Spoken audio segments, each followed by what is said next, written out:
Hey there guys, I just wanna talk a little bit about Grimind, whatever. Couldn't beat this game, I rage quit it, and I want to explain why.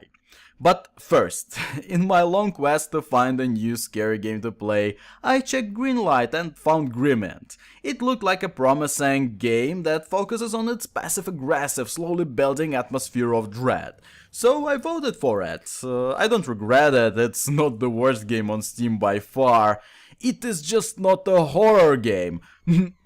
Not exactly a puzzle platformer either, and not a hardcore Super Meat Boy style platformer as well.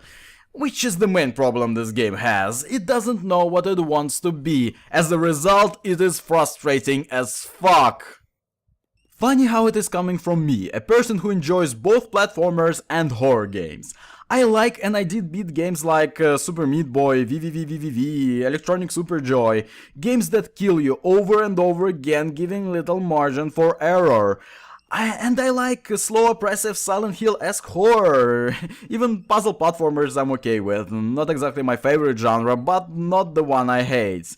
But the thing is, unforgiving platformers and slow building horror doesn't combine. At all. Super Meat Boy is fast, non-stop action, dying and restarting goes in no time, while horror takes time to build inside you. You can't be wandering an empty apartment building for an hour, listening to screechy sound effects before even seeing your first death-threatening obstacle. These genres live on the opposite sides of the pacing spectrum. And what does Grimind do? It tries to combine them. Good fucking luck with that. In the very start we get the greeting that sets you for a hardcore challenge, basically saying, haha, try and beat me. The death counter in the main menu kinda adds to the feeling. But then the game starts and it is slow and depressive horror that it really does a good job of building. Some of the scares I found genuinely creepy.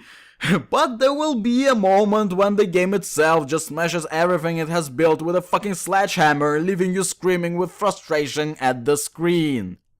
For me, the first moment like that was when I had to blow up a barricade with this grenade thingy, that for some stupid, inexplicable reason blows up even if a fucking hamster farts 10 meters away from it. Why the hell would you do that? To make the game more hardcore? Okay, it is more hardcore, but now instead of being scared, I'm trying to swear my way through the struggle with your shitty grabbing mechanic. That is a challenge because you can't really see that mutant blob monster of a protagonist in the fucking tall grass. He looks like that belly mutant psychic from the end of Total Recall, and with that camera perspective his arms are like 3 pixels long. It's not suited for anything more than click in an area and hope for the best. But the moment that made me rage quit was a couple of levels down the line, when the game destroys the atmosphere and story beyond repair. On this level you meet a friend, which is a glowing ball of light that guides you through the dark parts, protecting you from monsters. And it is the most infuriating piece of glowworm shit I've ever met.